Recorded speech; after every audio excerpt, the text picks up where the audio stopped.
మాట్లాడాలి, మన భాషను మనము నిజంగా గౌరవించుకోవాలి. ఇగో ఇవన్నీ కొన్ని తెలుగు మహాసభలు, తెలుగు సభలు ఇవన్నీ పెట్టి ఇక ప్రభుత్వం మీద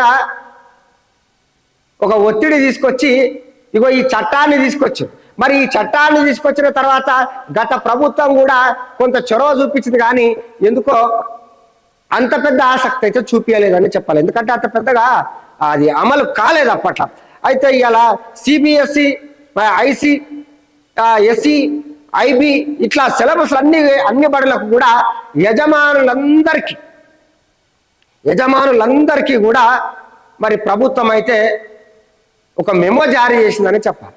ఎందుకంటే కొంతమంది గతంలో ఈ ప్రైవేటు బడులకు గత ప్రభుత్వం చెప్పిందట, ఇగో ఇదంతా కూడా ఒక సబ్జెక్ట్ ఖచ్చితంగా తెలుగులో ఉండాలి.